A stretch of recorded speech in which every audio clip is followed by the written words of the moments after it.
Well, welcome back to Destination Aviation, or maybe your first time tuning into us. Either way, we appreciate it. I'm your host, Jeff Miller.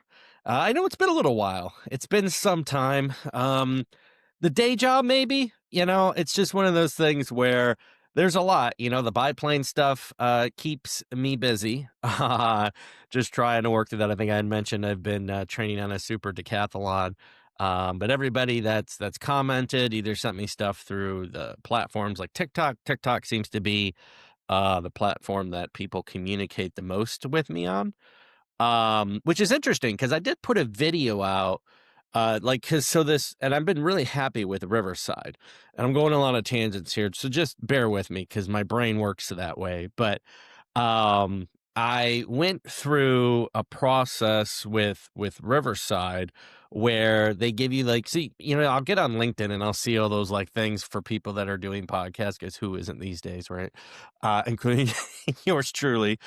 But so it puts together like this clip video, and it was about Air Force One. And if you listen to that episode, thank you for listening to that episode. And it was when I was talking about the ADA closet. Anyways, it got flagged. And it just, so TikTok sends you like a whole list of all their community rules, right? And stuff that anybody that's generally a compassionate person or cares would know, like, oh, that's obviously against the rules. And so, but mine was, we're talking about Air Force One. So I'm like, well, that's not hate speech or anything. At least I don't think so yet. I don't know. Anyways, so I asked them, and you get a bunch of bots and all this stuff that tells you, oh, well, here's the list of rules. And so that you can never really get a person at TikTok. So that was frustrating. So anyways, redid a video and put that out. But Riverside's been really cool with all that kind of content because you can create a lot of cool stuff. And there is even this like kind of claymation. I think AI, maybe I'll try doing one of those since we're, now that we're past Christmas, and I'm actually hopefully get this out maybe as the last episode of 2025, and then we'll go into 2026. So we'll see if that actually comes about. But that's the hope, is that we can get this across the finish line before we strike midnight tonight. Which, another interesting thing, I just read the ball in New York City will drop twice this year. So it's going to drop at midnight tonight, as always. And then they have another cool, like, patriotic scheme ball that they're going to drop on July 4th for the country's 250th year birthday. So I've mentioned my day job, Chicago Executive Airport, is turning 100 years. So we will start celebrating that as of midnight tonight and throughout the year. But our country, or United States country, those people that tune in, this country is going to be 250 years old. So that's pretty cool. I still remember the bicentennial quarters somebody will tell me what exactly it is, but he was marching and he had like the drum or whatever on the back of the quarter. But I'm sure his official name, somebody I work with a G and an S, will tell me exactly who that person was, because they're a history nut for sure. But a lot of tangents there to say. One, Riverside's working good. I'm still playing with it a little bit, but the audio has really been fantastic. And it's improved dramatically. So I heard a lot of comments on the last episode that we did with Sean White, and thank you to Sean and him coming on and explaining the FBO side of the world. Got a lot of positive feedback on that episode. But I will also say for Riverside, a lot of the tools in here, the claymation thing I spoke about earlier, might do one of those, throw that out, because it kind of looks like, if you remember the old Rudolph videos, I did have a friend send me a screenshot of the video that got put onto LinkedIn, because LinkedIn allowed it to go on about Air Force One, just not TikTok. And I did have a paused, ugly look on my face. I'm an ugly man, but also too, just anybody in a freeze frame with their mouth open never looks good. And he sent it to me. He said he didn't need to see it. And quite honestly, I didn't need to see it either, but thank you for sharing that with me. So there are, as in all of this, trials and tribulations. And, I actually listened to my first episode a while back, and just kind of the evolution as things go, what people like, what they don't like. Everybody's always been so open and honest with me, and so I do really appreciate that, because every time it makes the episode a little better, including the audio. And so getting a better platform like Riverside has really helped with that. No, they're not a sponsor, so I'm just saying, as a platform, they're a good platform. And also, like, because I'm probably gonna forget about this, but part of this tangent that I went on as well when I first started talking about Riverside, about TikTok, was about people commenting, and I want to say that a lot of people reached out uh, just about tips and stuff with tail draggers, or at least dropping comments. So thank you for everybody doing that. It's very helpful to me as I go through my tail dragger journey. And I appreciate everybody that's been a pilot in that configuration, sharing their wisdom with me as I work through the process. Like I said, my intention here, working towards, financing for the aircraft and everybody that's been helpful on that side to it, is hopefully get something spring, summer. We'll see how that goes, and also to the training. There's a good flight school that I think at least I think they have a great website. Don't know too much of them beyond that, but down near San Antonio, and maybe in the winter months up here in the Chicago region, it might be better to head to Texas for training. And they do actually train in a Waco aircraft, and also somebody that I work with. A&W, just like the food franchise, uh, made me. He has a 3D printer, and he made me a couple of coasters that say Waco on it, along with a lot of other stuff. I told him he should start selling them on Etsy or some of these other platforms, because the stuff he's making with his 3D printer is pretty cool. Same person that made me the Destination Aviation background. And so thank you for all that. But to the thank you for everybody, I really appreciate it. There was Chester out of DeLand, Florida. I actually was near there when I went to school at Embry-Riddle over in Daytona Beach. But I knew a few people down in the DeKalb area anyways, but never met Chester. But he sent a lot of his commentary on years of flying in his aircraft. And so thank you to Chester for that. And I did have to go back and look, because I didn't want to miss quotes. I went back to the email, and Chester flies in 140. So I apologize. I didn't remember that up front. But honesty is the best policy. I could just say I remembered. I knew it was a tail dragger, but I just didn't remember what type. And ironically, I believe that is also what my flight instructor has as a personal aircraft down in Aurora. And so training has been slow. The super decathlon went down, but that's all right. Slow is fine. I'm not fine with rushing anything. And then the weather after that, well, it's, December in the Chicagoland region. And so it's doing what it's supposed to be doing, and snowing and being cold, and just probably hasn't been the best time for training. But working towards that goal, like I said, and keep everybody abreast of how that goes. I do find this unique, though, this platform. If you're tuning into YouTube to watch it, I in my own mind, I was like, I don't know, putting this together with a video with just myself when you're interviewing someone like we did with Sean, that's something else. And it was interesting with the other component where I was just kind of putting things out. Component? I don't know if component's the right word, but with the other format where it was just audio, I was like, I don't know. And, you see some people like Megan Kelly that have their microphone in their background. I'm like, well, people would probably rather watch, a platform like that than maybe mine, but I don't know. Or maybe they'd rather watch this. I don't know. But you do see some of these, kind of vlog type podcasting, or even on YouTube, where they sit in front. And I do think it would be very fun, once we get things established with the biplane and everything, to go around and do kind of that vlogging thing along with it. If you like what I say, some of you do, some of you don't. And the ones that don't, you've probably tuned out, so that's okay too, because I understand that. And I know I've said this before, but my mother gave me one of the highest compliments and said that she will listen to it when she goes to sleep. I don't know though. She's going to be hitting the road in a motorhome, so she'll have plenty of time to catch up on episodes. Because I don't know if she's actually been listening as much lately, or maybe not at all. I think dear old mom's getting plenty of sleep over there on the rail yard.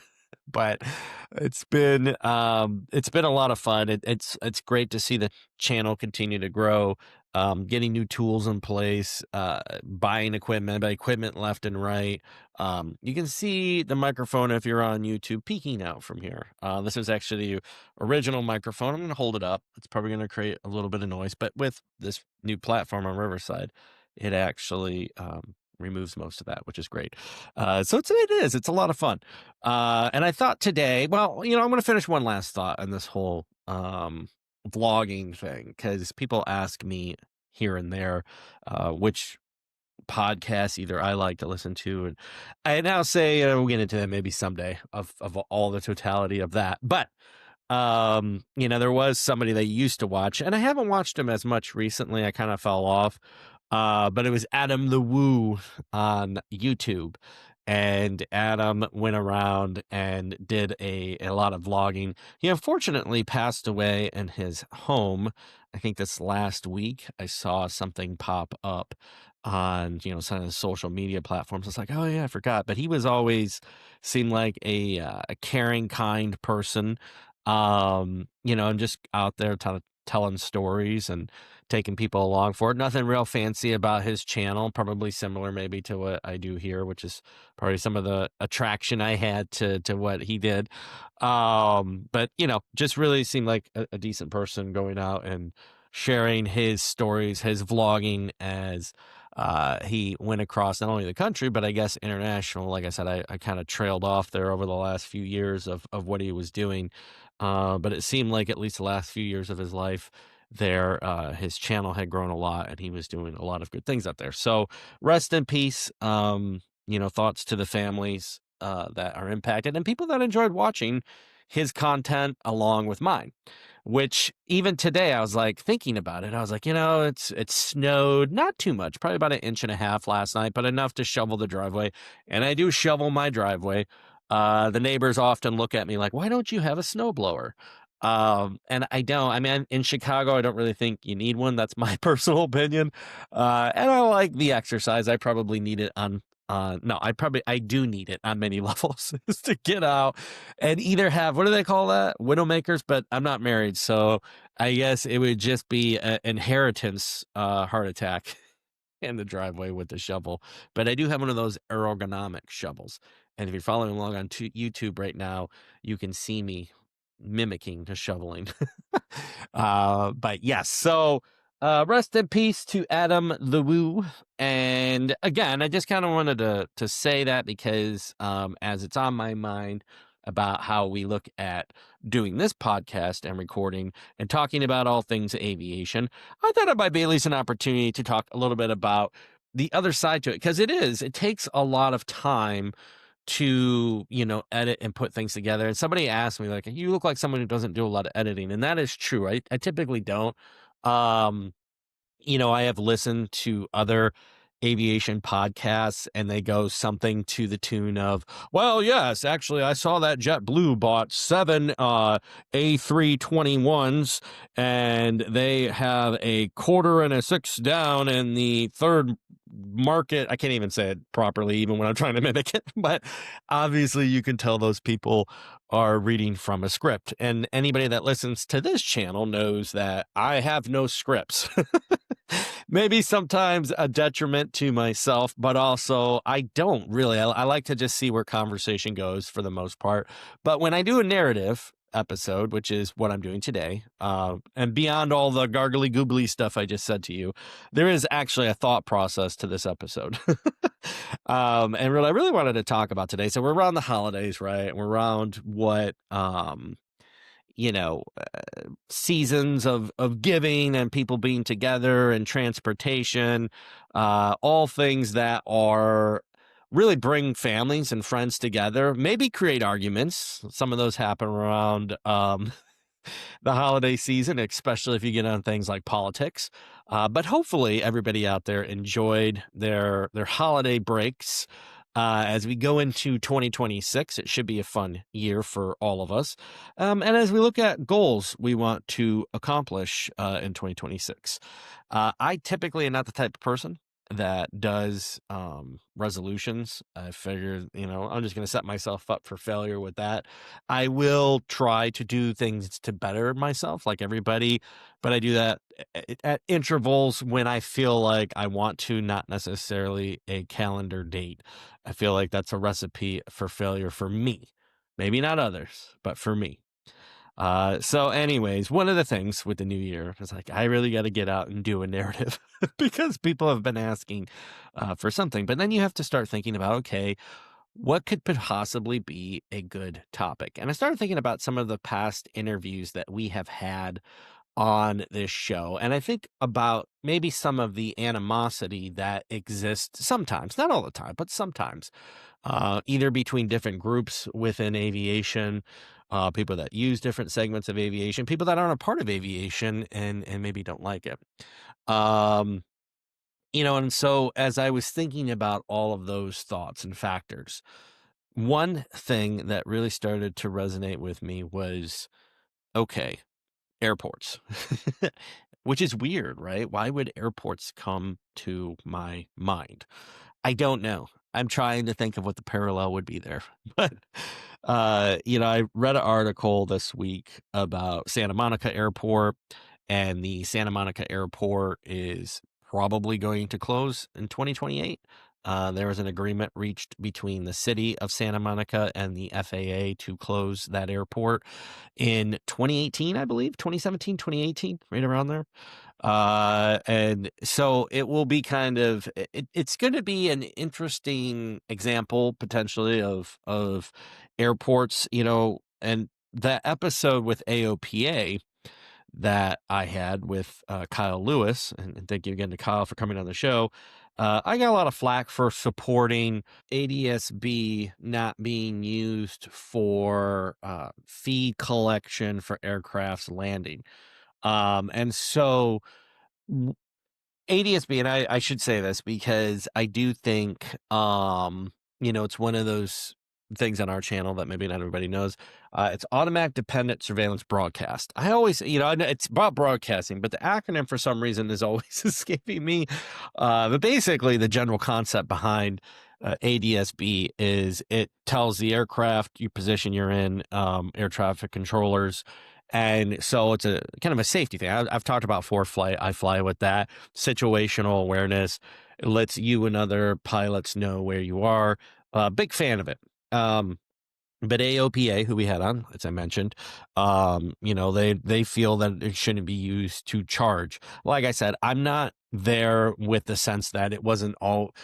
Everything evolves and changes, is my opinion. But what I do agree with and why I support it is I don't think you can charge someone a landing fee just based off ADSB. I personally feel the data varies widely. I think you need to augment that with something else.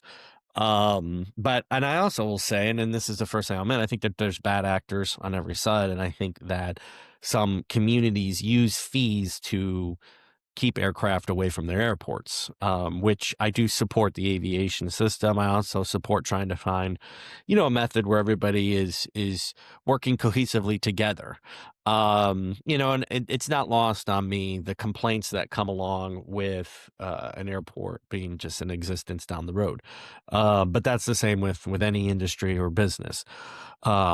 So in our case, when we look at, ADSB, or at least I say my opinion on it is, I think that there's probably other avenues and ways to, make sure that airports are self-sufficient. Because that's the other part.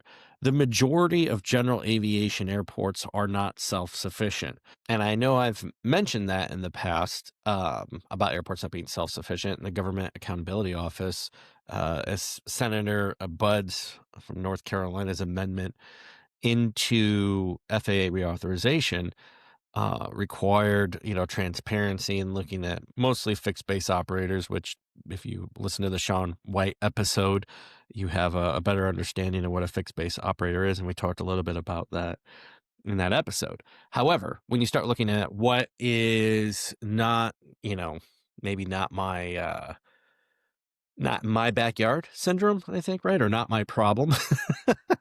And we want you to close. It's easier to start making those arguments when you see that, an airport's not making revenue. When an airport's not making revenue, there is a better case to be made there. So when you start talking about the assets and them being protected and closing, there's some law firms that are out there that both represent airports, but they're also representing to close at least a airport. I don't know where my headspace is on that. It's hard for me to wrap my mind around the fact that, someone advocating for airports is also advocating for the right to close. But I guess I could understand, if it's protecting the thought processes for, airports deserve to have more authority over, and their local community should have more authority over it. And there probably is an argument to be made that if the majority of a community doesn't want an airport, does that mean that it should stay? I think they are vital. It's not just my industry, but it's something that the United States has allowed us to continue not only to advance as a country. We have the best aviation network in the world, but there is emerging technologies, but also too, when you look at you know, if you have, a loved one who's hurt, if you have any of that scenario, you'll be happy that you have a local airport near you, where, a plane can get in and leave. And also too, recreational flying. I mean, I would hope, and would love to see more people get into aviation and start flying because it is so much fun and so enjoyable.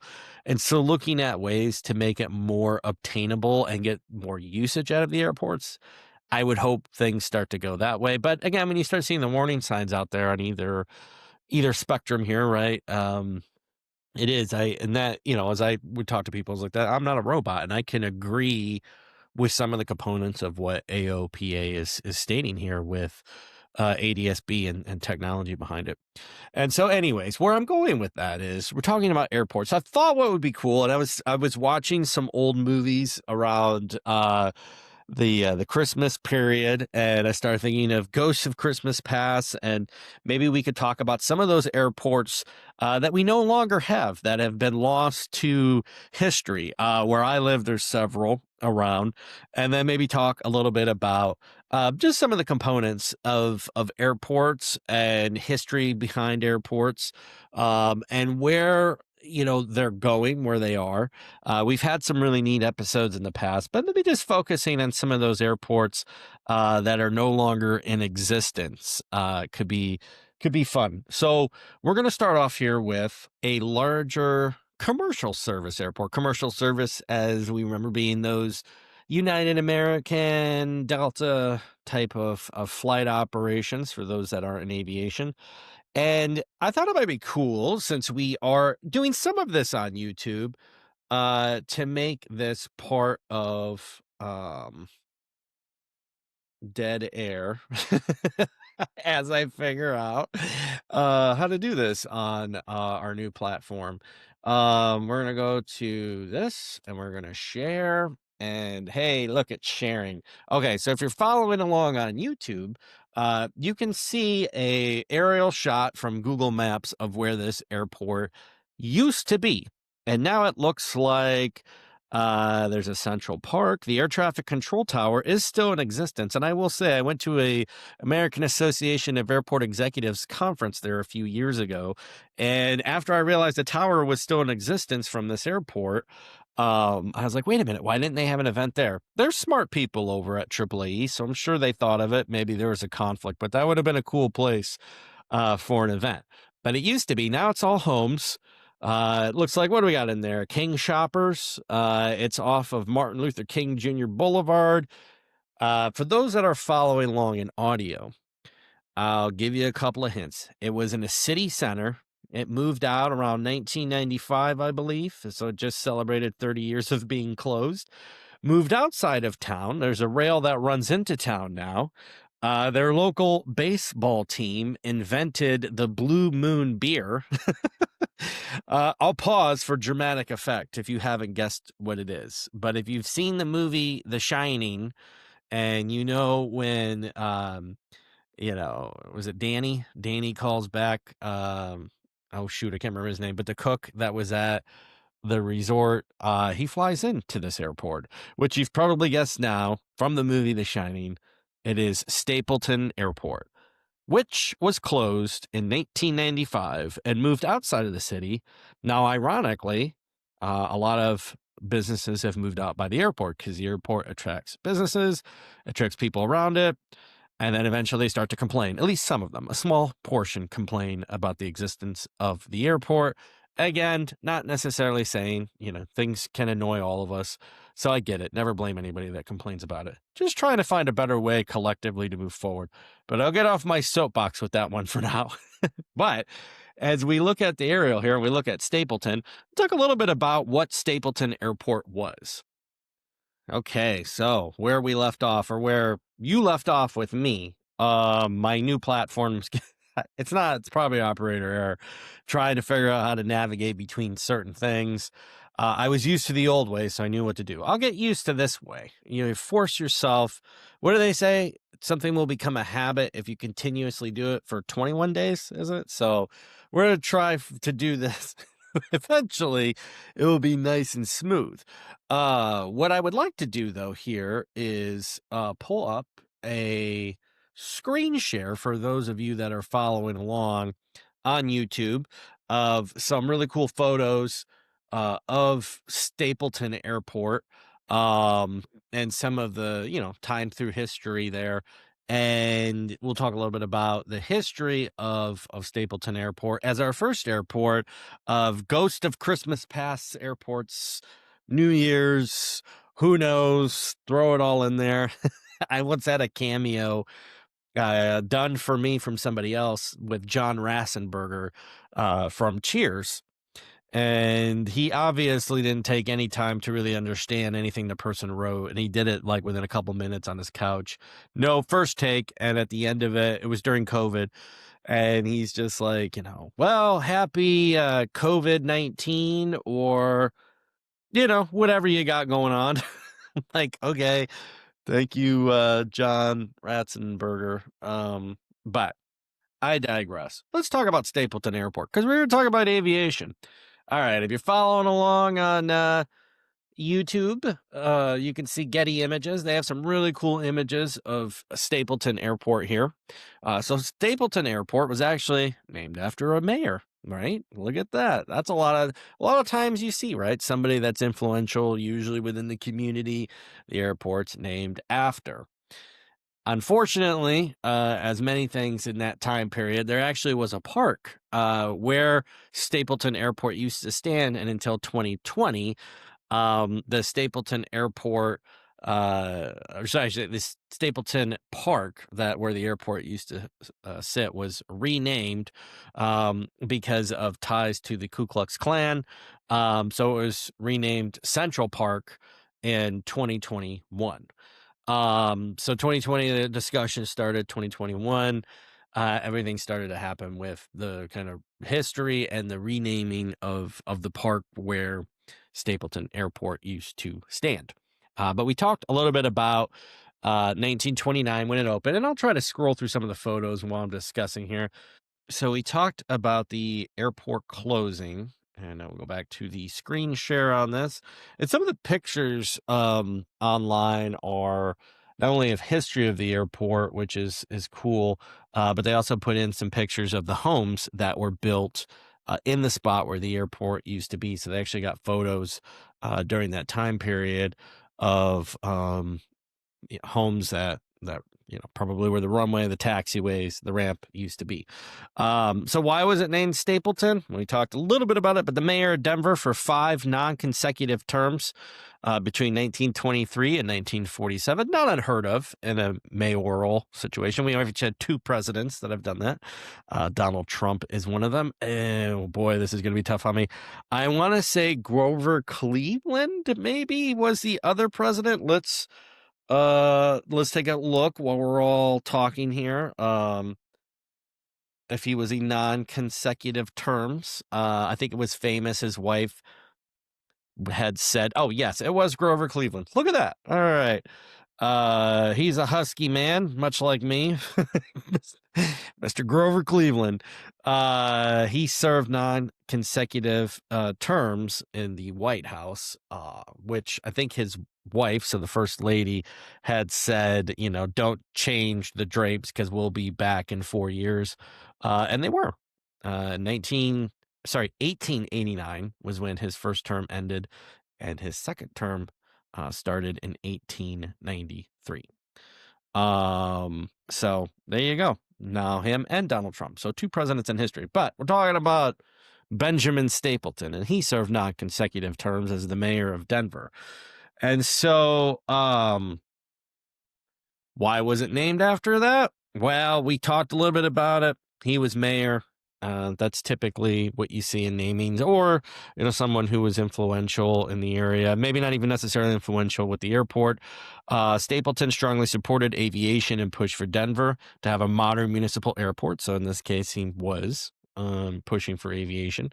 At the time, airports were seen as risky investments. Stapleton believed there was a future in flight. And thought the investment was worth it. Despite later controversy surrounding his political career, the airport retained the name until closure. We talked about many airports being named political figures who have championed aviation, or also, too, like I said, if it's just someone who's influential. But you see a lot of that out there. We've talked a little bit in the past, even celebrities, right? John Wayne Airport.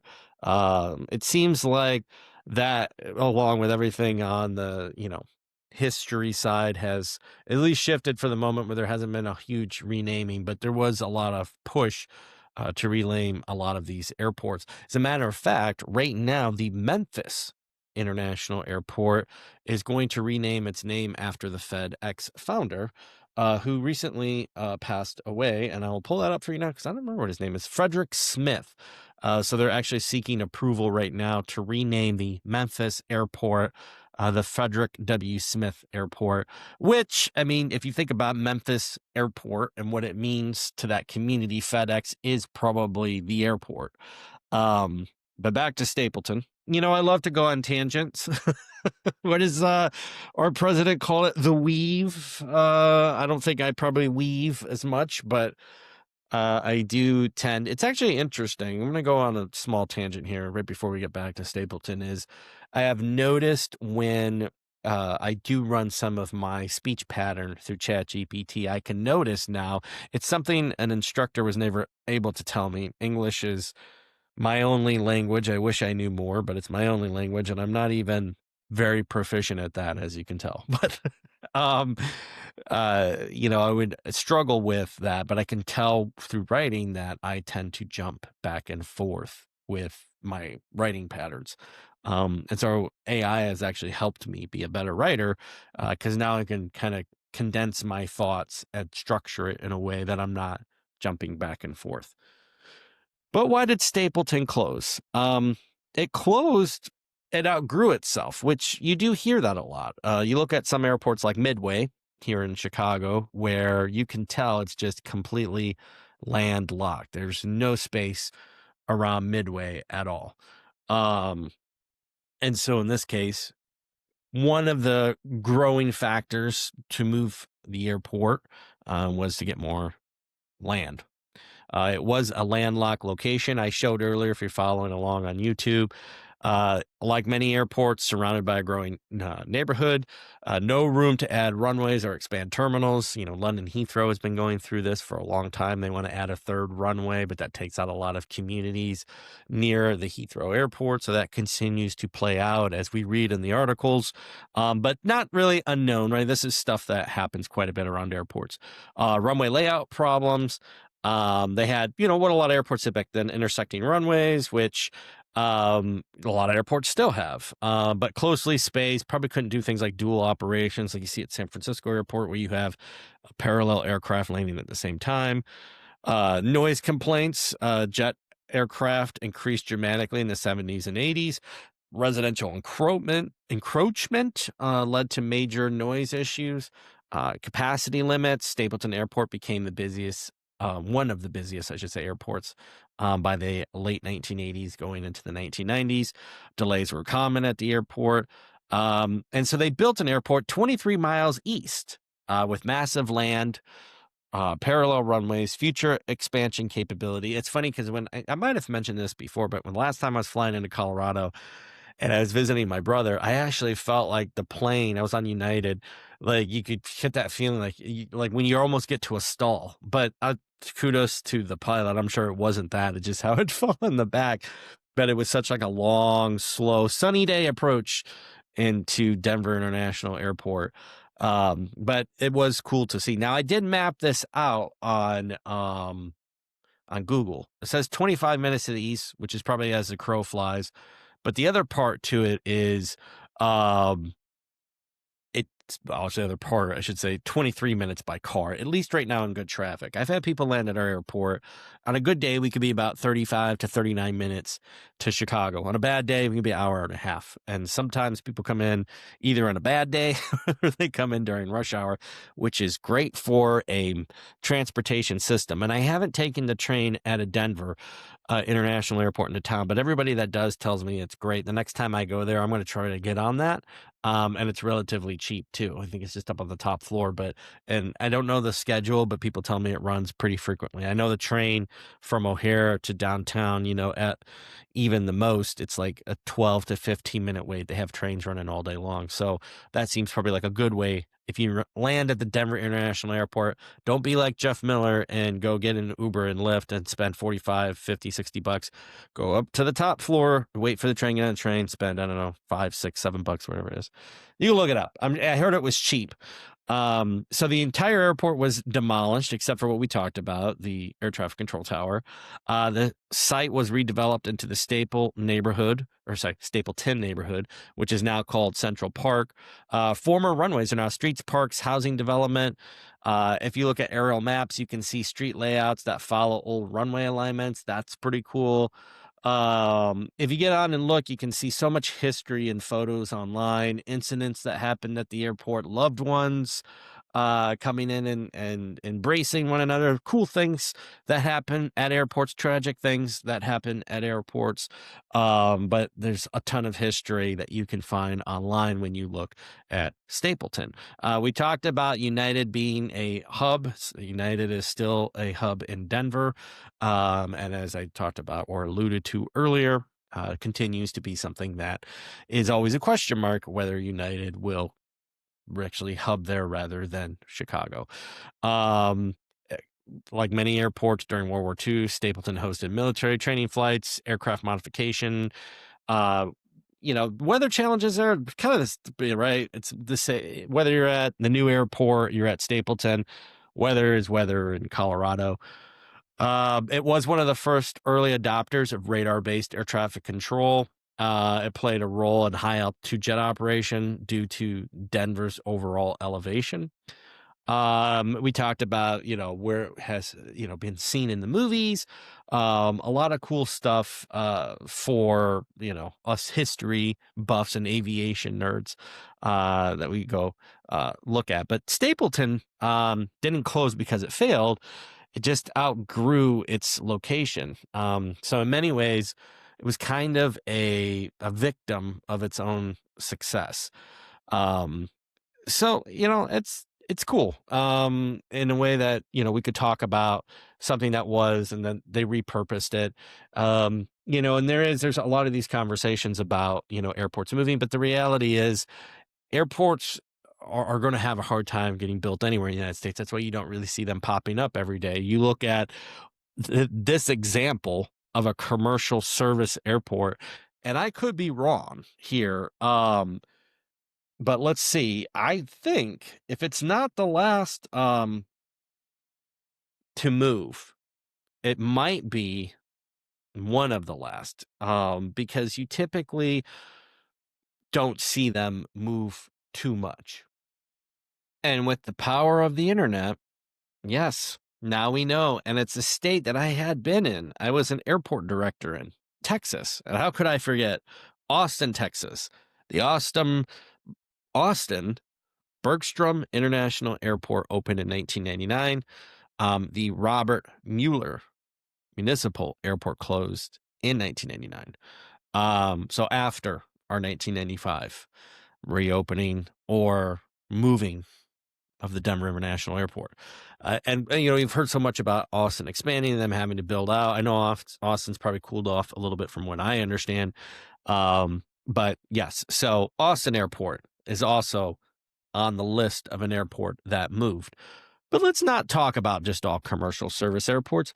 Let's talk about other airports that have closed and are just nothing anymore of an airport, that is. They're still definitely cornerstone areas within their communities for doing things. One last thing I did want to add to the Stapleton segment is the Flight Co. Tower. So I mentioned that I had been there before. Colorado is a beautiful state, and I didn't even realize this was open. And that the tower was still there when I was there. Shame on me for acting like I know anything about aviation. So this isn't necessarily a testimony to the food, but the location looks dynamite. The food's probably great too. I'm just saying, I don't know. But I'll be back to Denver someday, and I am going to go. And if I do, we'll highlight it on this channel. I see AOPA presents Hops Across the Rockies. That looks pretty cool. They're always doing some really cool things. So take a look at it. It's Flight Co. If you're just following along audio tower, it's in Denver, Colorado. If anybody in there that listens to this show has gone to it, and you feel free to reach out, dapodcast85@gmail.com. Let us know how your experience was. And if you have an event there, wink, wink, AAAE, try to get this. Maybe you did. Full disclosure. Maybe you did. I don't know. But if you did it, let's try to get it on the map for next time. So we're going to move on to our next airport. We're done talking about Stapleton. Our next airport will be, let's say there's a lot of airports, right, that have just gone away. A lot of private airports, especially because, they don't have the same protections as a public use airport. And you've seen that around, not only places like Chicago, but other cities where other populations have sprung up and there's better use for the land. It's happening right now. There's an airport. I think it did close. I don't know if it did or not, outside Washington, D.C. But when we start talking about, and I should just get rid of this sharing because we're not talking about the restaurant anymore. Work with me as I figure out. I feel like I'm multitasking now, even though they say you truly never multitask. The brain can't multitask. At least that's what the experts say. But I'm constantly moving around and trying to showcase what we're putting on visually, and also do a normal episode in the background. But military airports, especially, when you have, base closures, airports go away. Those start to pop up. And then communities, often it's handed over. What do you do with it? So near Chicago Executive Airport used to be the Glenview Naval Air Station. And I know a lot of people, and a lot of them listen to this podcast, that are near and dear to it. So if I get any of this wrong, full disclosure, feel free. You can correct me on any of that. But through my own research, we'll talk a little bit about the Glenview Naval Air Station, how it closed, what it is now, as our next example of ghosts of airports past. All right, for those of you following along visually, we have a map of the United States, and also for those of you following along audio, you know what I'm talking about. There's the United States. We're going to zoom in here on our great state of Illinois. And so we can show you where the Glenview Naval Air Station used to be. So you can see here the Glenview Naval Air Station control tower of what used to be this area. And so one of the things about airports that disappear is they always stay kind of near and dear, at least to the local community. And I have heard so many things since I've been in the Chicago area about the Naval Air Station in Glenview. A lot of cool history. People seem to have a fondness to it. Um, and so we'll talk a little bit about it, but you can see, so orientation wise, it's in Glenview, Illinois. For those of you following along audio, it's about the same. You can actually see Chicago Executive Airport for those visually, but it's a neighborhood right next to Chicago Executive Airport. So we're about 9 miles north of O'Hare. Like I said, on a good day, you're about 40 minutes into downtown Chicago. So if you're driving north to south, same thing with the Glenview Naval Air Station. Pretty much we're close to where we are, close to Lake Michigan, and just north of Chicago. Okay, back again. As I go in between frames and trying to get this done, I had it starting to get down to science. But this is fun. It's fun to share visually if you like visually, or at least try to paint a narrative to those people just listening, because I know listening is a lot easier than sitting and watching something. So it's a little something different for everybody that listens or watches. And I'll say YouTube is generally our lowest amount of viewership by quite a bit. But what the heck, I got the platform for interviewing better. So if I can make it just as enjoyable listening as visually, and share either way. But you can get on if you're just listening and look at some of these photos of the Naval Air Station in Glenview, which I typically say Glenview Naval Air Station, but I guess technically it's the Naval Air Station Glenview of what it used to be called. And the air traffic control tower is actually still in existence. I've driven past it.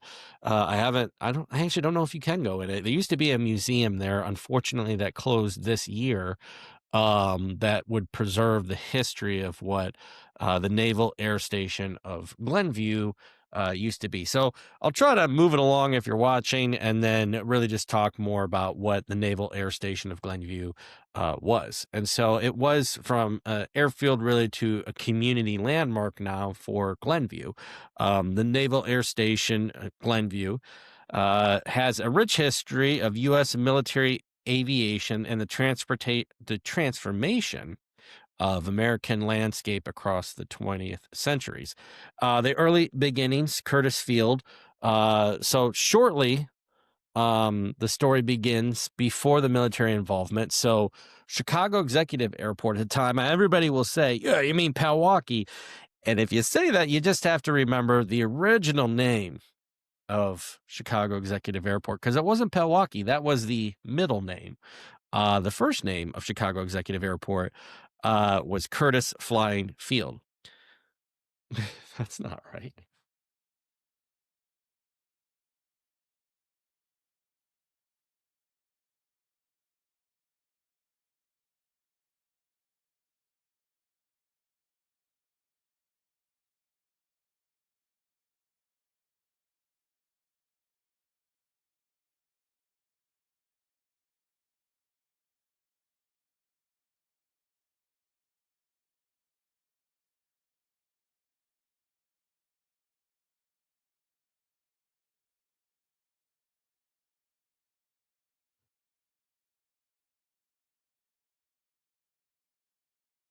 So Chicago Executive Airport, which began in 1926, so celebrating 100 years here. Whoop. And what is it now? Several hours probably. But a few hours. And so not few, several. But 3 years after that, you had Curtis Flying Field. And so I was saying on the Chicago executive side, it used to be called the Gauthier's Flying Field. And then down the road, you had Curtis Field, Curtis Flying Service in 1929. So 3 years down the road. And so the early beginnings of Curtis Field, the story begins before military involvement in 1929, as Curtis Flying Service developed a large airfield southwest of Glenview, Illinois. Originally intended to be a major hub for Chicago air service, complete with what was then an advanced hangar, passenger amenities, and a nighttime lighting system, and is also known as Curtis Field as part of the early wave of commercial aviation development before the Great Depression slowed those plans. In 1937, the U.S. Navy purchased the property, recognizing its strategic value away from coastal threats and near a vast training space of the Great Lakes.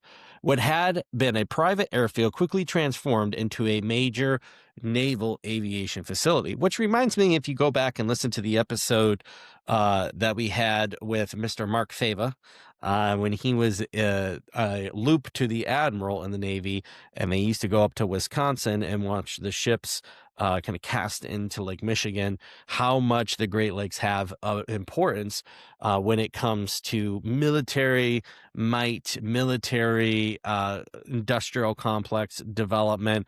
We talked in an episode about Duluth, Minnesota, and the aircraft firefighting wing that they had up there for a potential Russia threat. It seems like over time the threats always just kind of come back around, don't they? I mean, you could literally take that time period and have a lot of the same conversation today about U.S. versus Russia and all that stuff. Regardless, in 1937, the U.S. purchased the property, the Navy in particular, recognizing its strategic values. With the outbreak of World War II, the Naval Air Station Glenview became one of the largest primary training facilities for the U.S. Navy. Nearly 9,000 cadets received their initial flight training there. In addition, pilots completed carrier qualification training using two retrofitted paddle steamers, the USS Sable and the USS Wolverine on Lake Michigan. Over 17,000 pilots earned carrier landing certifications, and those trained at Glenview would go on to serve in every theater of war.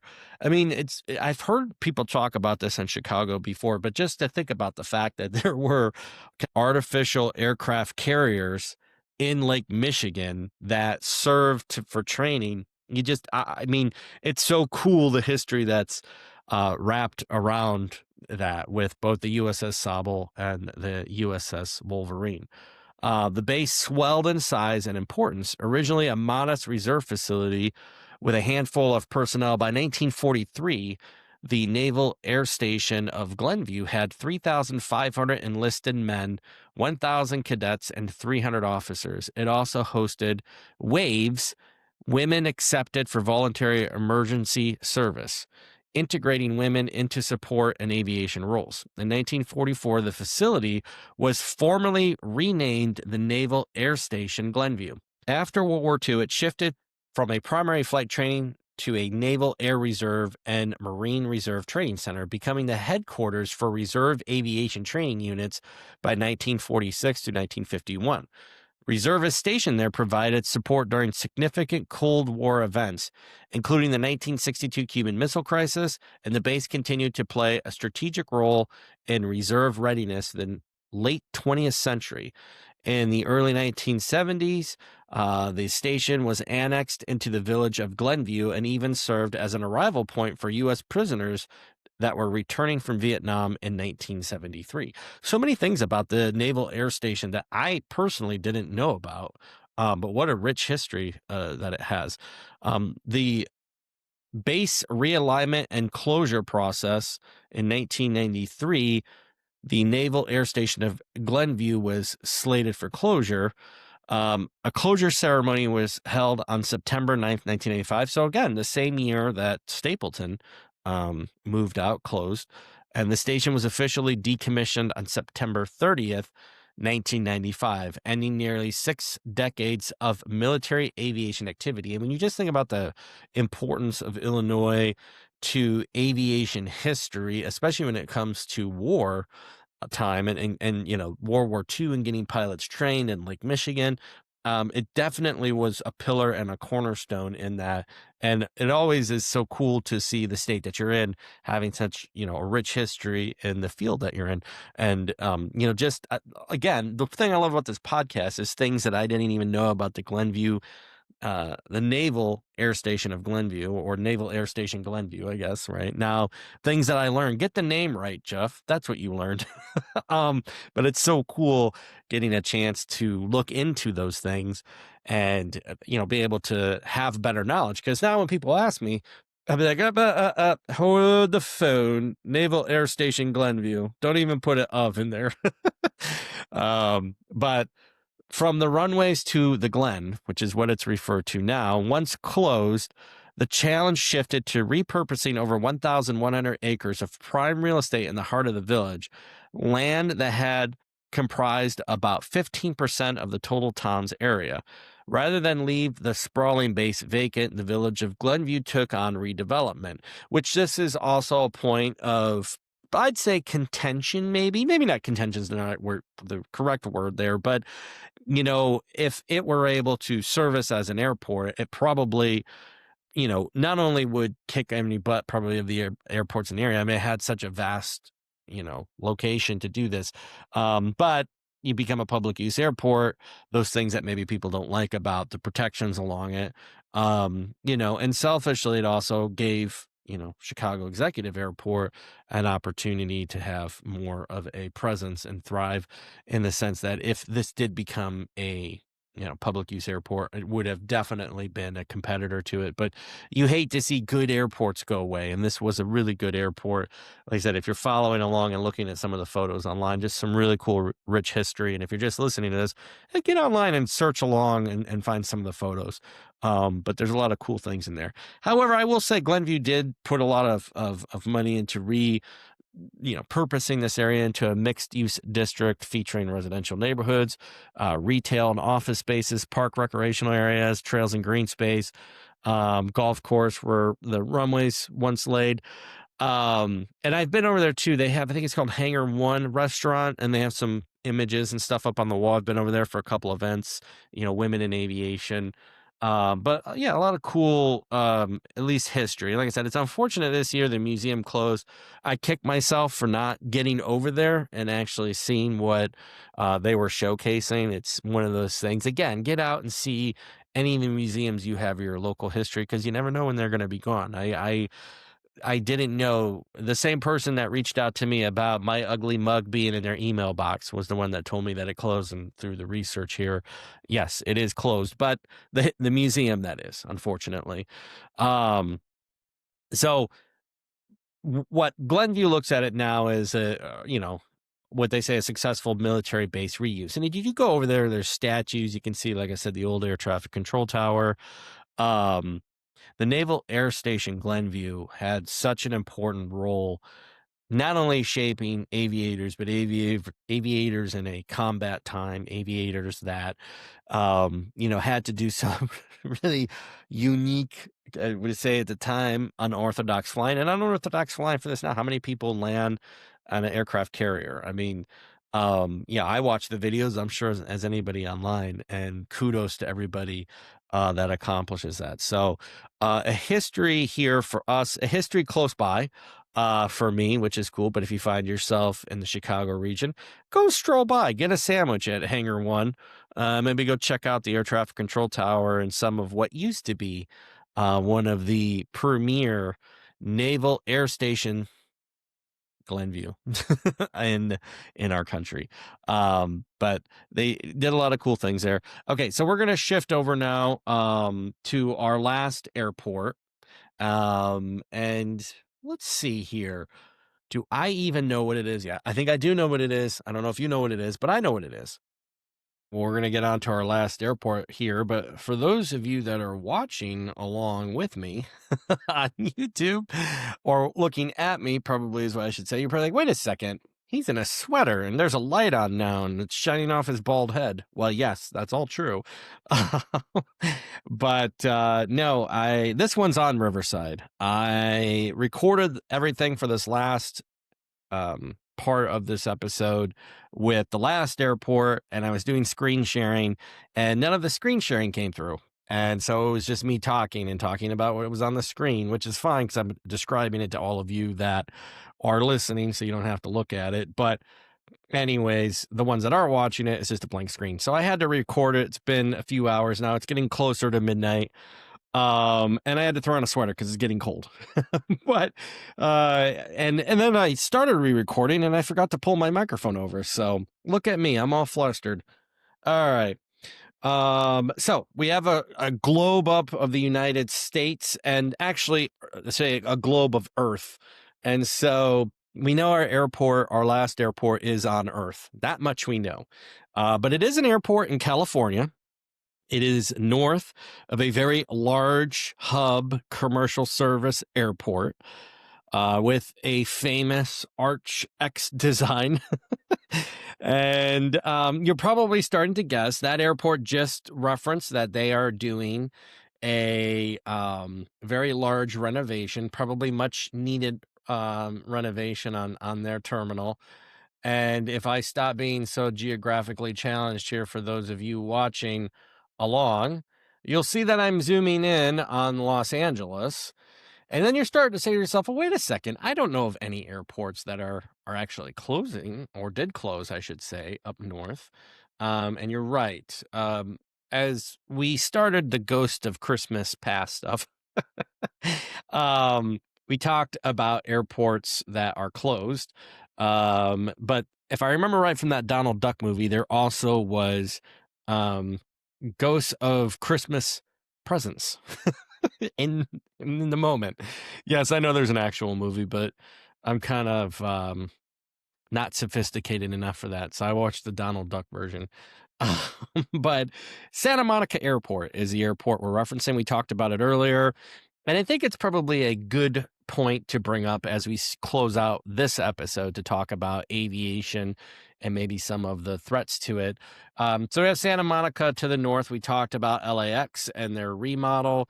And there is also another airport I just wanted to talk about because it's kind of was it a juxtaposition that if you look at where two communities went with their asset. The Hawthorne Municipal Airport, AOPA, was concerned specifically about this airport that it could suffer the same fate as Santa Monica. But recently, Archer, which has eVTOLs, electric vertical lift takeoff vehicles, they have purchased this airport for, I think, $140 million, which, if you look at the airport itself, very similar to Santa Monica. It's just, one runway, taxiway system, and that's basically it. The roads, the communities have built right up to this airport. And so there's a threat of it, potentially going away. But with this deal with Archer, you could see, new technology coming into aviation, revitalizing an asset. And it's a really cool story about maybe something not only different you could do with a facility, but also, still maintain the users that use it today with traditional aviation.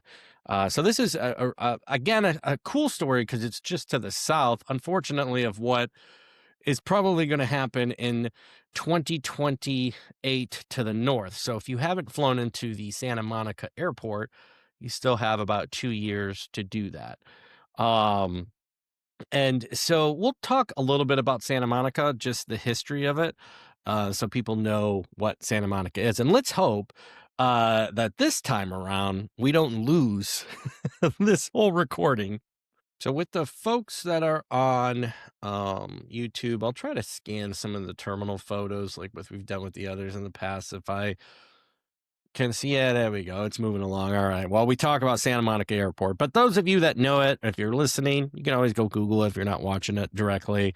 There's some cool photos of the Santa Monica Airport. Santa Monica Airport, known to pilots as KSMO, which is where aviation was born and then pushed out, is one of the most historically significant airfields in the United States, and also one of the most controversial. Its story is less about a single closure date and more about a long, slow battle between aviation and urban growth. So the origins, it's the aviation's wild, wild west. Santa Monica Airport was established in 1917. It is one of the oldest continuously operated airports in the country. Now, continuously, We remember from in the past episodes that is a very specific word when you talk about how long airports have been around and who's the oldest. You can go back and listen to that episode. I won't rehash it since it's all on recording out there anyways. But in the early days of the Santa Monica Airport, like most of that time, it was a little more than an open field near the Pacific Ocean, but it quickly became a magnet for aviation pioneers. People probably know Donald Douglas. I talked about Donald Duck. We're going to talk about a serious person now, Donald Douglas. He chose Santa Monica as the birthplace of the Douglas Aircraft Company. From hangars to the adjacent field, Douglas engineers developed aircraft that would define commercial aviation, including the legendary DC-3, an airplane that many credit with making air travel profitable and reliable. So Santa Monica Airport wasn't just an airport, it was an aviation laboratory. It's interesting too, because the DC-3s are still flying around. Ironically, I saw some that came in still for cargo that would come up from like South America into Laredo. And then obviously you go to Oshkosh and stuff. They're so cool to see up front. When I worked in Stockton, there was somebody that had an aircraft DC-3 there. And that was really cool to see when he wasn't blocking the emergency gate. It was cool to see it parked out there. But like most airports during World War II, the Santa Monica Airport transformed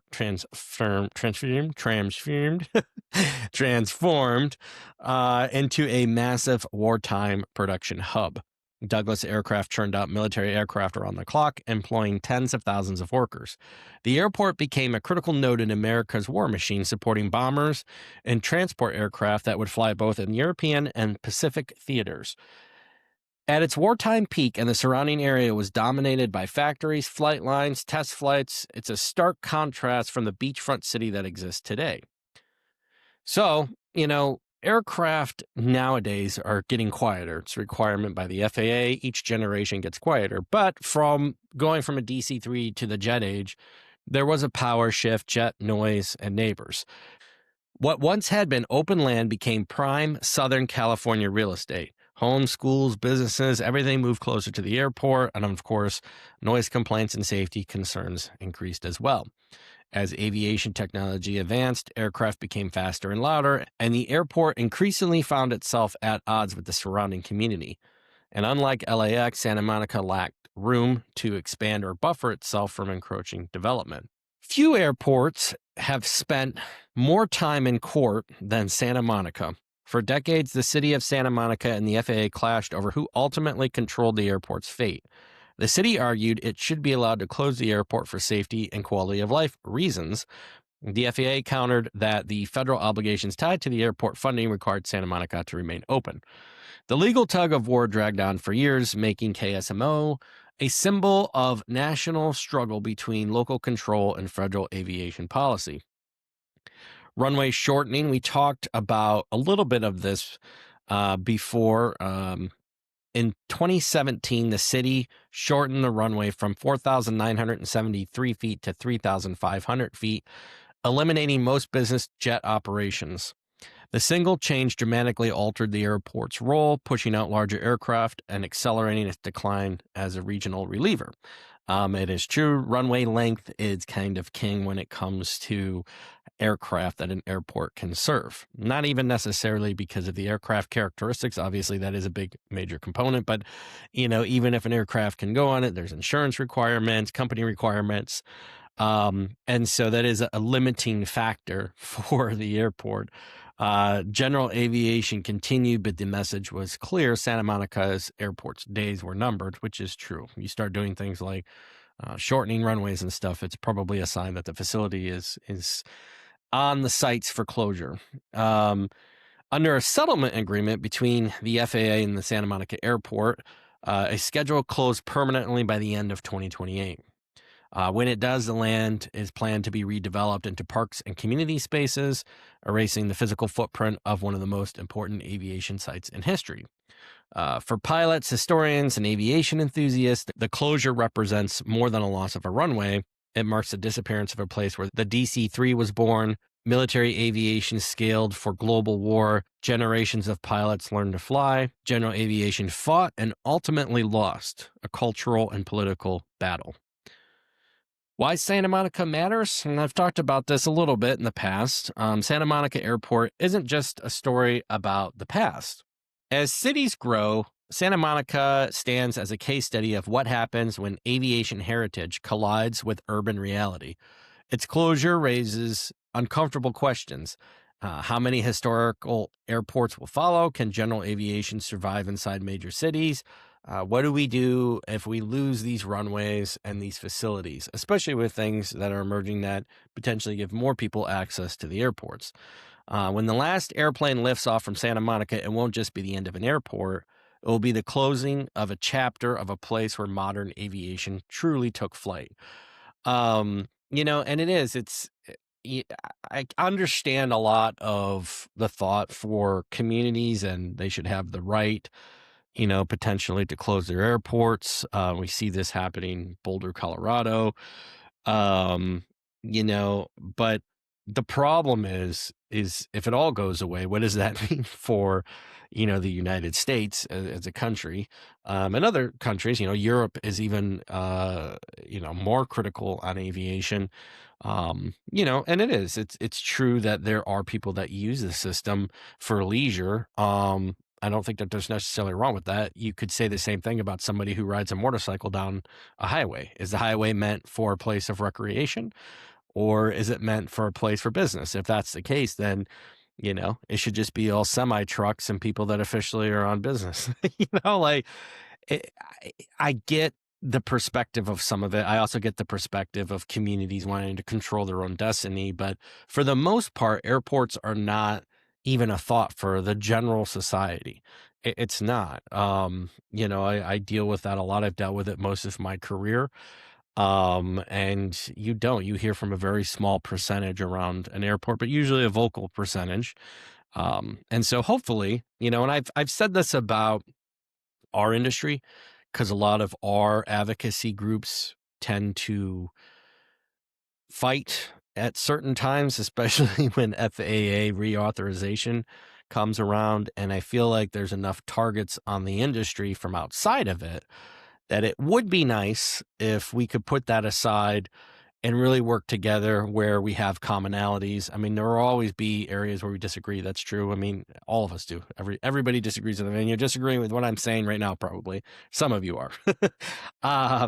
But there's a lot of really good, smart people that are in our industry and they're working towards saving these assets and ultimately getting more people involved in aviation because it's such a cool industry to be a part of.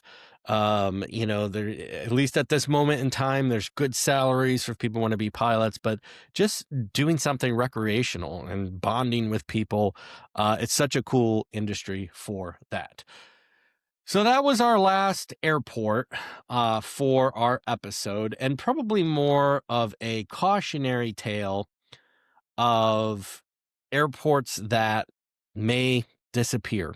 And hopefully we won't have further episodes of airports that exist today that are now gone. Well, I believe now this does bring us to the end of the episode. We'll see if it recorded right. This could be the end. But it's also the end of 2025. So happy New Year to everyone out there. Thank you for growing our channel over 2025. The only way it works is with you guys. So thank you so much for all the support there. I'd also say a shout out to A&W in my office for the lovely Waco aircraft coasters he made me on his 3D printer with the insignia of Waco. A&W or A&W to made me a root beer float for my coaster. But thank you, Andrew. Really appreciate it. I think that's probably it for today. It was snowing, it was sleeting, and now it's probably time to shovel the driveway. So happy New Year to me. But maybe I'll wear a party hat and one of those things that go, what are those called? I don't know. I can't remember. I probably had one when I was a kid. I don't think I've had one now. But anyways, if you liked the episode, if you didn't, if you have thoughts for different episodes coming up, let me know. We have some other interviews floating out there. So lots of good stuff coming in 2026. as we celebrate 100 years at our airport. The country celebrates 250 years, and we're celebrating, I think, a few years of this podcast now. So be safe out there. Enjoy your New Year's. And until next time, my friends, I'll see you down the runway.